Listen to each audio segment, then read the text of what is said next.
बलोचिस्तान के मुख्तलिफ शहरनि में बरसात बाद रोड रस्ता बंद थी विया। तूफ़ानी बरसातुनि सबब आवारान खां तुरबत वेंदड़ रोड ट्रैफ़िक लाइ बंद कयो वियो आहे।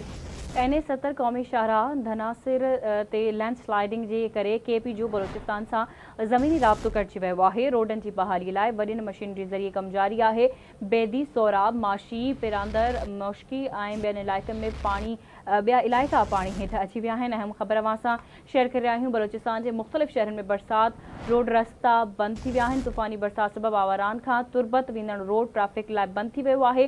NH-70 क़ौमी शाहराह धनासिर ते लैंडस्लाइडिंग जे करे KP जो बलोचिस्तान सां ज़मीनी राब्तो कटिजी वियो आहे। रोडनि जी बहाली लाइ वॾियुनि मशीनरी ज़रिए कमु जारी आहे।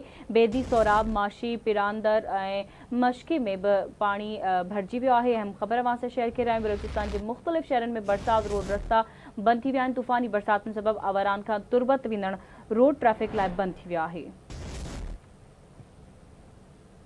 इन हवाले सां कोयटा मां लाइन ते मौजूद आहे आज़ाद बलोच। जी आज़ाद, कहिड़ा तफ़सील आहिनि? ज़वेर ही बलोचिस्तान के मुख़्तलिफ़ इलाइक़नि में तेज़ बरसात सबबि रोड रस्ता पानी हेठि अची विया आहिनि ऐं बरसात सबबि जेको आहे त सैलानी जबलनि मां जेको आहे पथर किरण सबबि रोड बिल्कुलु बंदि थी विया आहिनि। अहिड़े तरह जेको आहे त ज़ोब वारे इलाइक़े में सरेना में एन जेको आहे त 70 क़ौमी शहर आहे उहो सरेना वटि जबलनि मां जेको पथर किरण सबबि रोड बंदि थी वियो आहे, जंहिंजे मुसाफ़िरनि खे सख़्तु मुश्किलात पेश आहे। जेको आहे बलोचिस्तान में मुख़्तलिफ़ जेको आहे त वाक़िअनि में 6 ॼणा हिन वक़्तु ताईं पहुची चुका आहिनि ऐं 25 खां वधीक ज़ख़्मी आहिनि।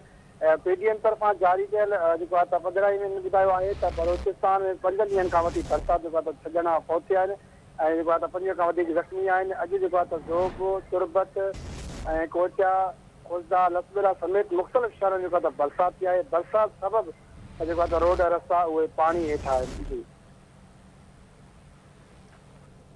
ठीक है, अवां जी वॾी महिरबानी अपडेट करण जे लाइ।